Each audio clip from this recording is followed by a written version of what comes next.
Hello, fellas. It's Tito Jeff here in Ormoc City, Leyte, the Philippines.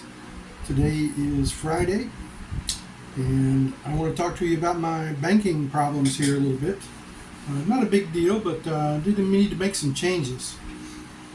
Um, First of all, before I came to the Philippines, about a year and a half before I came here, I decided to open an account with Charles Schwab. International brokerage. It's not a bank, it's a brokerage.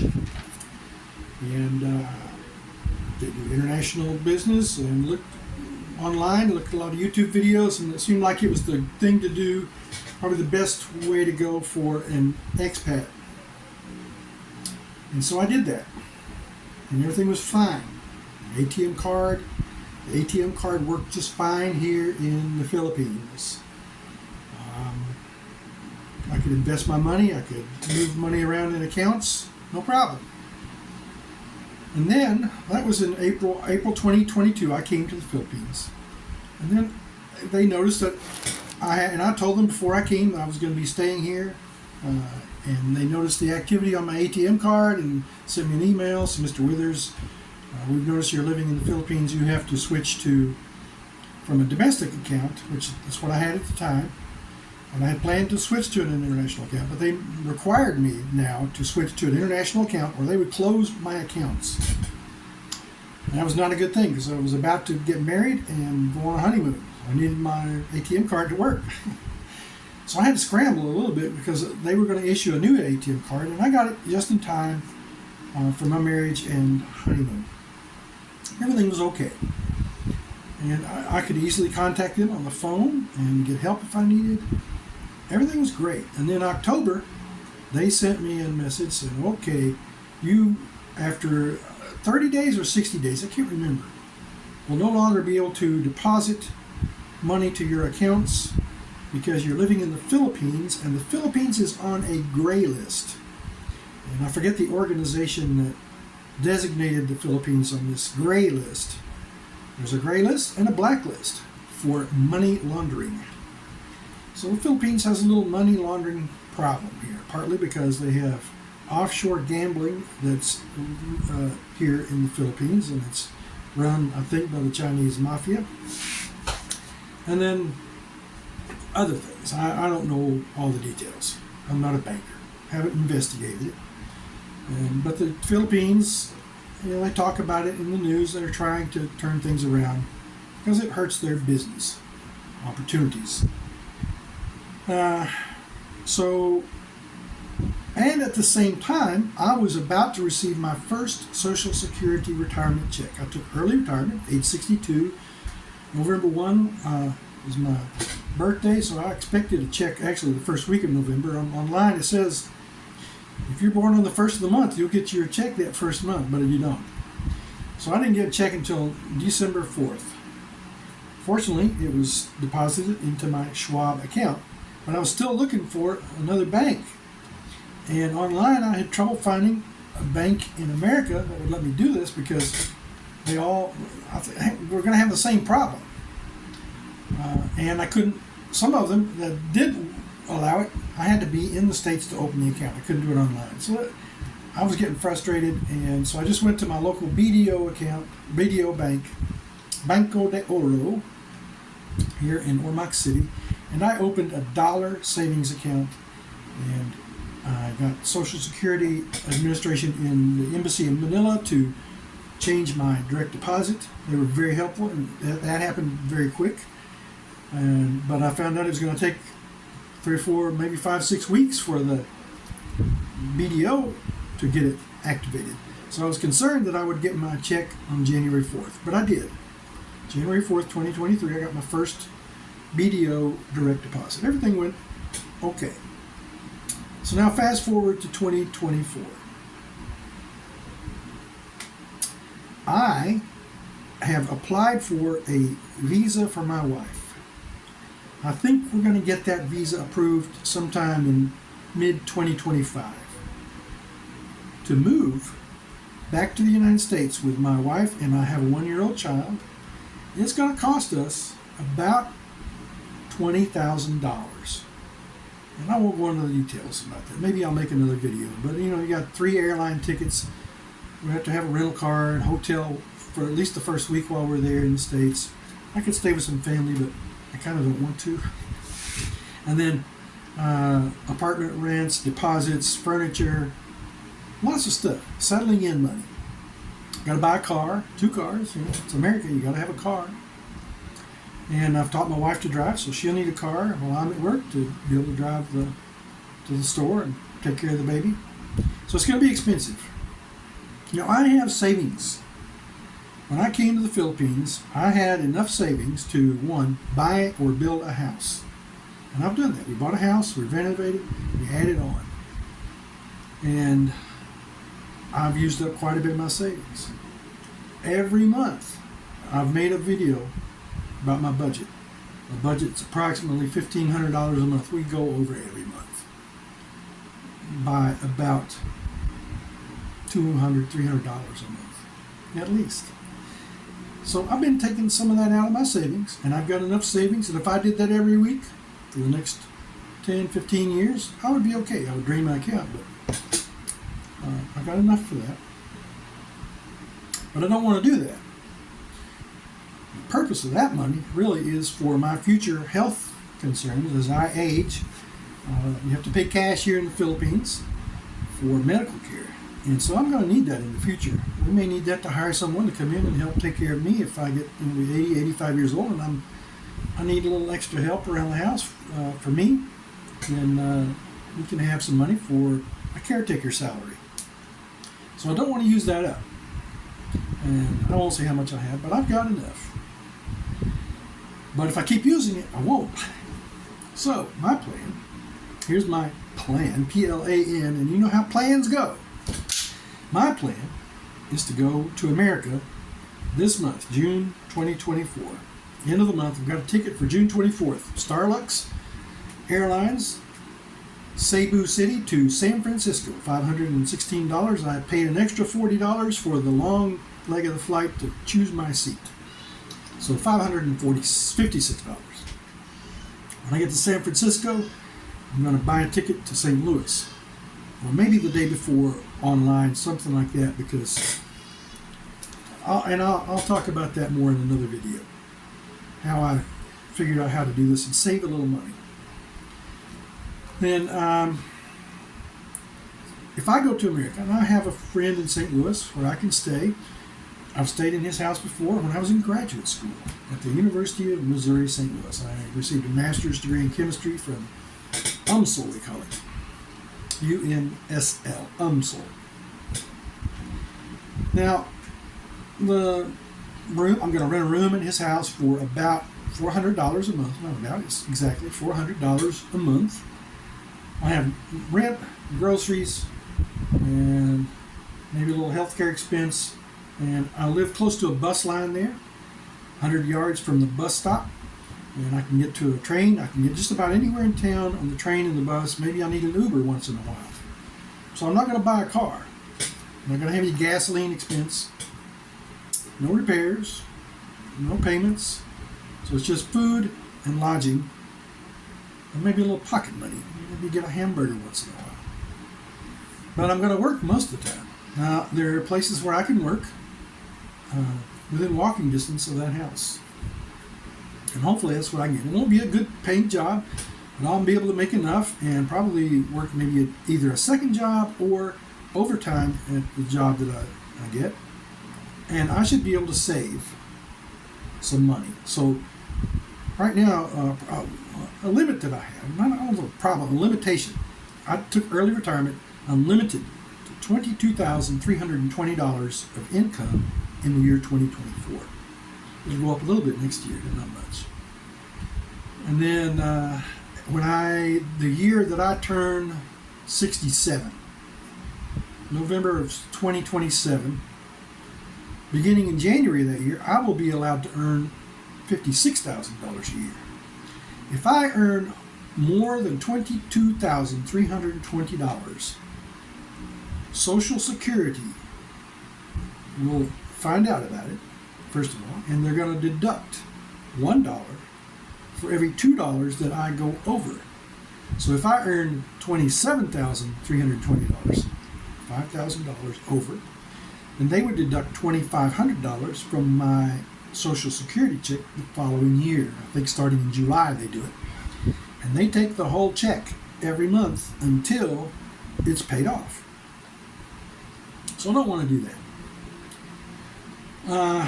If I was going to make a ridiculous amount of money, $200,000 a year, I wouldn't care.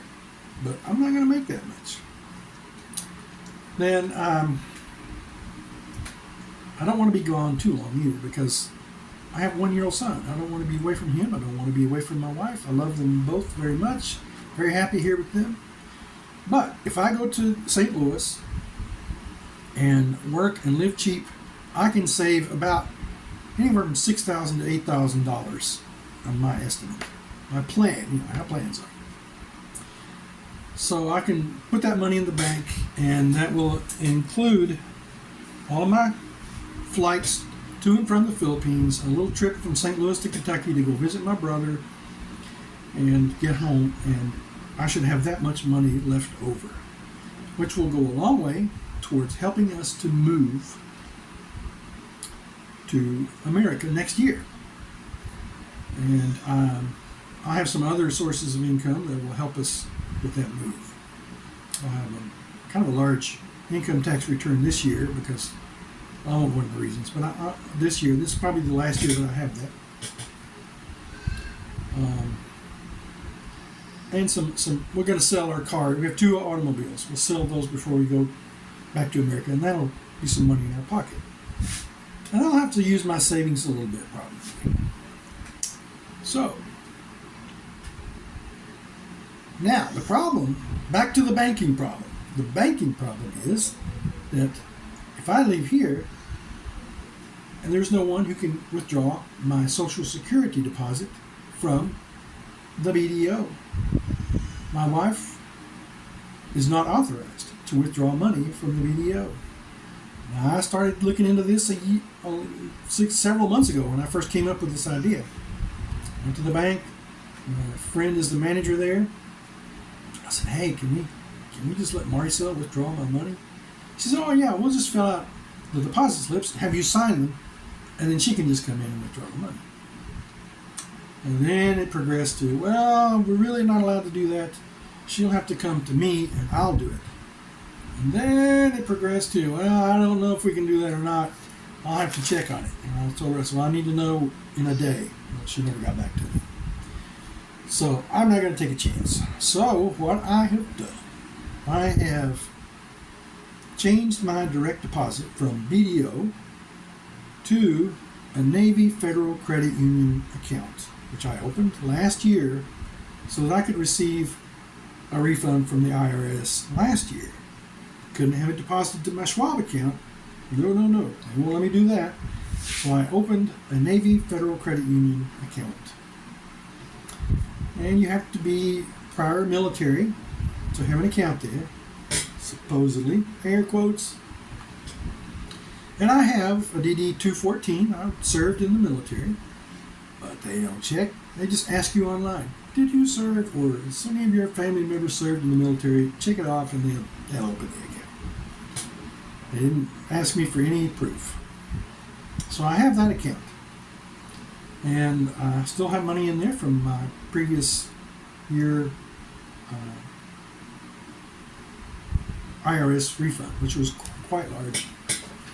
So, now, I've got that done. And now I can, while I'm in America, get online and take my Social Security deposit and wire that to our bank, our joint account, peso account, here at the BDO in Ormoc City, so that my wife will have money to live on. We're also expecting to receive some money for my son, who's 1 year old now, 13 months, and we're still trying to get his Social Security number. It's taken since December of 2023, and this is June, and we're still waiting on his Social Security number. It doesn't usually take that long from what I understand, but for us, for some reason, it's taken a long time. He also will get a dependent check. So if you come to the Philippines and you have a Philippine wife and you're retired and you have a baby, you can get income based on your full retirement age Social Security benefit. So we've got that deposited to another account here in the Philippines. That's another problem, banking problem. The BDO would not accept the deposit for my son because it is a fiduciary account. I'll let you look that up. Fiduciary. Metro Bank accepted the deposit. Navy Federal Credit Union would not accept the deposit because it's a fiduciary account. You'd think a U.S. bank would accept a deposit from the Social Security, especially one associated with military veterans, but they don't do it. So we scrambled around and we got this Metro Bank account set up, and because I thought we were going to get the check pretty quick, but we didn't. So maybe I should have just looked around for something else. But that's also another case where you have to go and withdraw the money in person, in cash. And you can withdraw it in dollars, or we withdraw it in dollars, but they convert it to pesos there at the bank based on the current, exchange rate. And I get a good exchange rate at BDO, and I'm sure I will at Metro Bank. Now, if you're one of those people who worries about the whether it's 58.01 or 58.02, oh no, I'm getting ripped off. I don't worry about that. If the exchange rate online is 58.5 and BDO gives me 58.1, I don't care. It's not that big a deal. So those are the banking problems I'm having. Now, what else? Seems like I skipped over something. So we've got the Navy Federal Credit Union. I can wire money to my wife. I can use the ATM for myself on my Navy Federal Credit Union in America, and I'll have my paycheck direct deposited there. And then that'll be good because when we come to America, we'll need an account for that as well. So maybe while I'm in America, I can get my son set up with an American bank to deposit his Social Security benefit. That would be nice. I hadn't thought about that. So that's the plan. Go to America, work, and save some money. And I got to do all this banking. So now let me tell you. Oh yeah, one of the helpful information I want to give you. Some helpful information. If you're living here in the Philippines and you need to change your direct deposit, you don't have to fill out a form. You don't have to go to Manila. You don't have to make an appointment. You just go online to the embassy webpage, find U.S. Citizen Services, Federal Benefits Unit, FBU. And that'll take you to Social Security, and you fill out an FBU inquiry online. Just send them a message saying, your name, your Social Security number, want to change my direct deposit from BDO, and give the account number, the SWIFT code, the name of the bank, the address of the bank, to Navy Federal Credit Union for me, and I gave the address, the United States address, the general address for the bank, the routing number, the account number, and I think that's it. It's pretty simple. Do it online, send it to that goes to the Manila Embassy, the Social Security unit there, and the next day I got an email from them saying we have processed your request, and it'll take up to 2 months for that to take effect. It doesn't take that long. I don't think. No, don't quote me on that. But last time it didn't take a month. When I changed it from Schwab to BDO, it didn't take that long. So I think it'll happen before my next check on July 4th. Actually, I guess it'll be on the 4th because I still have a foreign address. When I go to America, then the date of my deposit will change from first Wednesday of the month to the second Wednesday of the month. I don't know which one it's going to be. But it's pretty simple. You can do that online yourself, and you don't have to fill out a form and stick it in the mail. Just do it online. They have a little page online frequently asked questions, that's where I found out how to do that. And it tells you the information they need. If you don't send them enough information, then they will send you back an email saying, oh, we can't do that. Please fill out this form and mail it back. But if you do everything correctly online, they'll take care of it lickety-split. That's one of the few things that they do pretty quick there. It's hard to call them on the phone now. They have this computerized answering service which takes you around in circles. I just hate computerized answering services. Used to, you could call them. Only on Tuesdays and Thursdays from 8 to 11.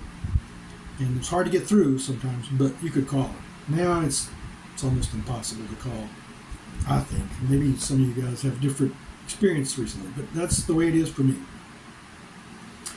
So that's my banking. So maybe also when I get back to America, I will change my Schwab account back to a domestic account, and we'll keep a domestic address while I've learned from some expats how to trick them into thinking you're still domiciled in the United States, but you're not.